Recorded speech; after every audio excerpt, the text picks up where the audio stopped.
السلام علیکم ورحمۃ اللہ وبرکاتہ۔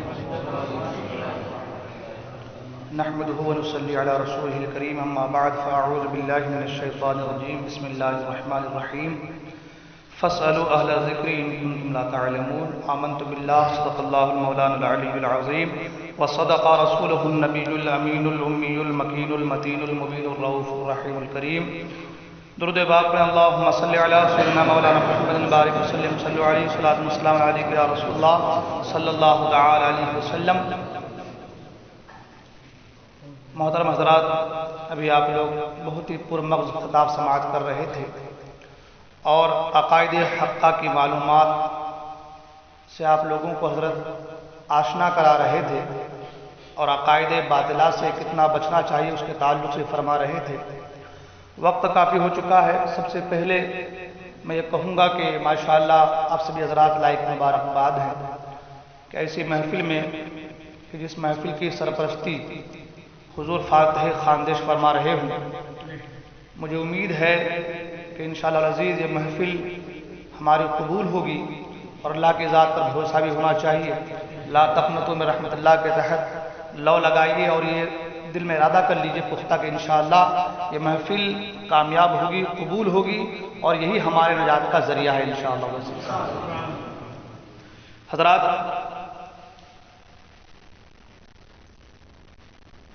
طہارت کے تعلق سے، غسل کے تعلق سے کچھ مسائل میں نے پچھلے ہفتے کو نگینہ مجلس میں پیش کیا تھا اور مجھے حکم یہ ہوا کہ اسی ٹاپک کو آگے بڑھایا جائے۔ سب سے پہلے ہم اور آپ یہ سوچیں کہ اللہ تبارک و تعالی نے قرآن مجید میں ارشاد فرمایا فاسألوا اہل الذکر ان کنتم لا تعلمون، سوال کرو اگر تم نہیں جانتے ان سے جو جانکار ہیں۔ تو اگر آپ کو معلوم نہیں ہے تو آپ علماء کرام سے رابطہ کریں، ان سے پوچھیں، سوال کریں۔ یہ چیزیں ہمارے لیے بہت ہی زیادہ امپورٹنٹ، ضروری ہیں۔ پچھلے ہفتے کو میں نے بیان کیا تھا، بتایا تھا غسل کب فرض ہوتا ہے۔ بہت سے لوگ وہاں پر تھے، ان کو معلوم ہوگا، جن کو معلوم نہیں ہے وہ ایک بار اور سن لیں، کیونکہ یہ اب کیا کہا جائے کہ بار بار اس کو ریپیٹ کرنا پڑتا ہے۔ لوگ یہ نہیں چاہتے کہ بھئی اگر اس جگہ پہ پروگرام یہ ہو رہا ہے تو ہم وہاں پہنچے، نہیں، ہمارے یہاں ہوگا تو ہم یہیں پہ رہیں گے، یہاں سے آگے ایک قدم بھی نہیں بڑھیں گے۔ مگر دنیا یہ باتیں ہو تو ہم کہیں سے کہیں پہنچ جاتے ہیں، کہاں سے کہاں چلے جاتے ہیں، لیکن جب یہ سب باتیں آتی ہے تو ہم یہاں سے آگے قدم بڑھانا نہیں چاہتے۔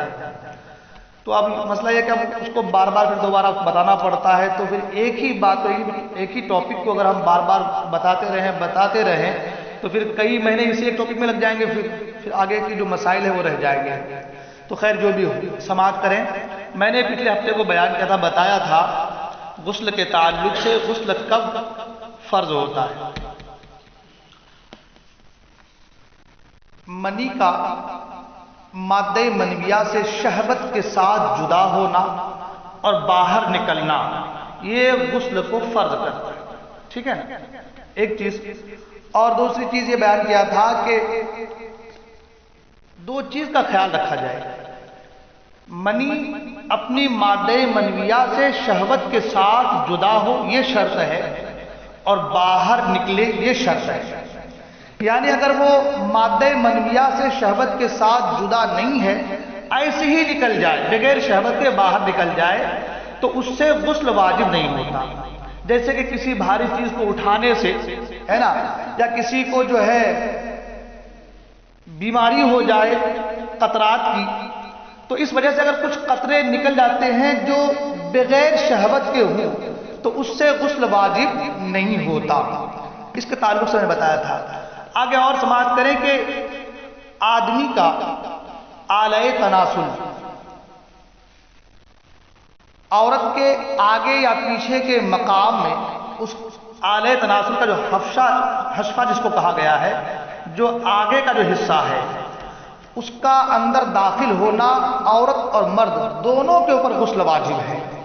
یہ ایک ایسا مسئلہ ہے، اس مسئلے کو بتانے کی ضرورت اس لیے بھی پیش آئی کہ بہت سے نوجوانوں کا سوال، جو شادی شدہ لوگ ہیں، سوال یہ آتا ہے کہ حضرت ہم ملے نہیں، انزال ہوا نہیں، منی باہر نکلی نہیں، صرف ملے ہم لوگ، تو کیا اس سے بھی غسل ہوتا ہے؟ دیکھیں، آپ کا انزال ہو یا نہ ہو،